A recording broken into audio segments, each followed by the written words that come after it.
Gents, switching focus now on the Women's World Cup, specifically on the fallout from the US Women's National Team exiting early at the last 16 stage. You guys discussed this a lot in the immediate aftermath of that defeat on penalty kicks to Sweden.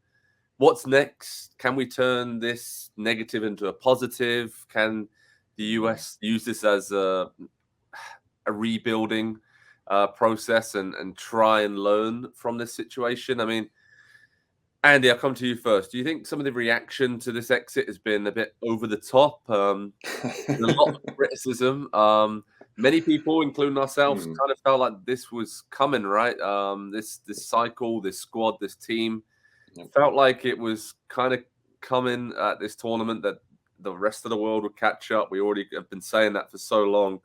But from a positive point of view, it points to growth in the women's game overall for me, and how close the game is now. And that's a great positive. And the fact that the US has been at the forefront of innovating and dominating the game for so long, I think it's driven countries around the world to get better, to try and get on their level. And they have, right? So, this is the reaction, and the fallout continues. But I just want to get your takeaway right now on kind of what's next and what you think about it all a few days after the exit. Yeah, has the reaction been overblown? There's been a lot of reaction to this one. We'll focus on kind of the on-field stuff here for this segment, of course. They're stuck between a couple generations, I think. The more I have looked at the roster and how it was constructed, there's a lot of veterans. Almost all of them were on both of the World Cup winning teams. And then there's a lot of new players, first-timers. And they're similar to what we saw with the U.S. men's national team when they missed the 2018 World Cup.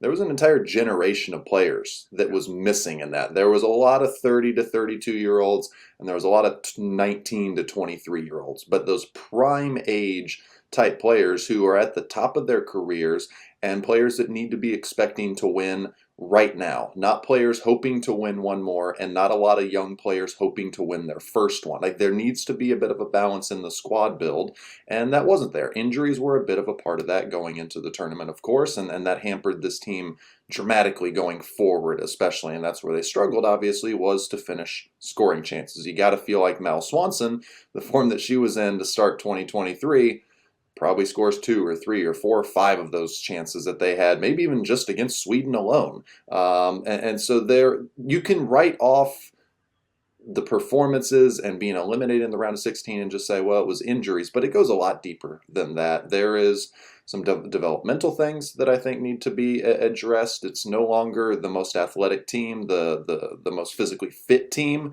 is just going to, by will, win every single game.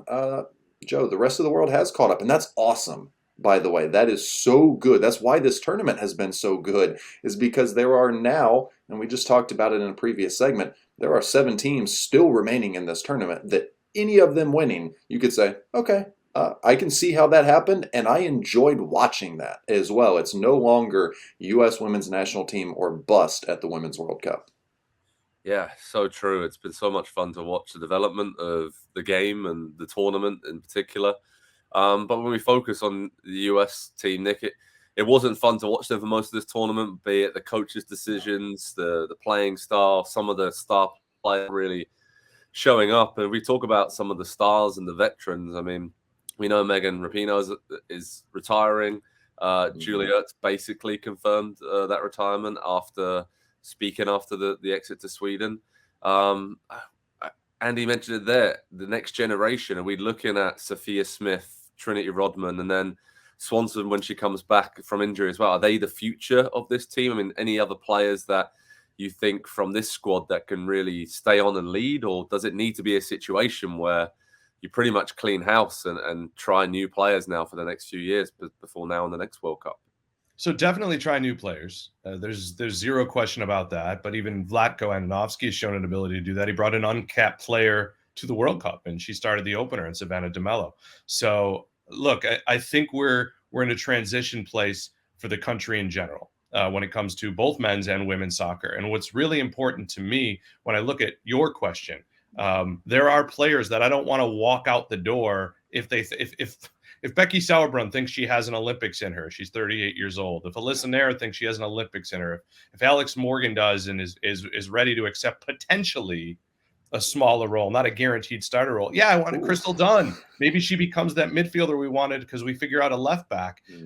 Then yeah, but I look at Emily Fox. I look at some of these younger players that are ready to take leadership roles. Macario, assuming she comes back from her injury really, really well. And I think it's important for the U.S. to have a focus on the past, the future, and the present. And the present is slightly more important than the future. Yes, we have to carry this history we've built. We really do. But looking ahead at a World Cup and establishing yourself, there's a chance to medal at the Olympics, which is very, very important. But more importantly, to go back to a World Cup stage and perform well. And that's why if I'm Matt Crocker, if I'm Kate Markgraf, this is a huge time for me, because I don't think Vlatko, he's shown plenty of winning, right?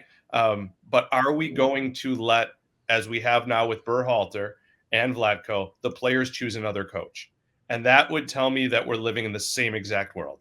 So I would love to see something outside the box. Pia was wonderful. Jill Ellis for her detractors was wonderful. Let's see that we're still capable of attracting, hiring, and choosing the best coach for the program. And then let's hit the world with, hey, here's those athletes you always talk about. And here's this system you wanted to see from us. We're back atop the world. That's what I want to see. Yeah, I mean, it's up in the air if we're going to see Vlatko back. I mean, it seems like this is probably the end of the road for him as the US Women's National Team coach. It'd be very difficult to see him staying on after this, and just the way that the team played and the way the team's going to develop further. The Olympics next summer is the next big tournament, obviously. We'll have you covered across NBC Sports' platforms on how the US Women's National Team get on. I'm just going to throw it out there. Best thing that can happen for the US at this World Cup now that they're out is that England win it. Because I think the next coach, the best next coach out there is Serena Wigman. I think that is, she's proved how great she is with the Dutch and the English teams winning the Euros, and then obviously taking the Dutch to the last World Cup final. And I just think that is, if England win it, then that's a natural endpoint for her, and she's completed the job there. And I think that would be a great next appointment, and someone that will bring stability and ruthlessness to the program, I think, which maybe has been missing a little bit. So, and bring some new energy. But that's just my opinion, and I probably would say that as someone who's from England. But trust me, I think that's what needs to happen next. So we'll keep you updated of all the latest fallout from the US Women's National Team exit, and kind of honouring all these veteran players that we believe are going to depart and move on in the next few weeks, and what incredible careers they've had. But we'll keep you updated with the latest on Pro Soccer Talk on NBCSports.com. And yeah, it's been a learning summer for the US Women's National Team, and let's see what they do in the future, because I'm excited to see how they develop and they get better from this. Because, right, you don't lose in life, you win or you learn. Hi there, I'm Rebecca Lowe, studio host for NBC's coverage of the Premier League. Don't forget to hit subscribe to watch more videos all season long. For even more Premier League content, from original series to live matches, head over to Peacock, and be sure to tune in for Premier League mornings every weekend on USA Network and on Peacock. We will see you over there.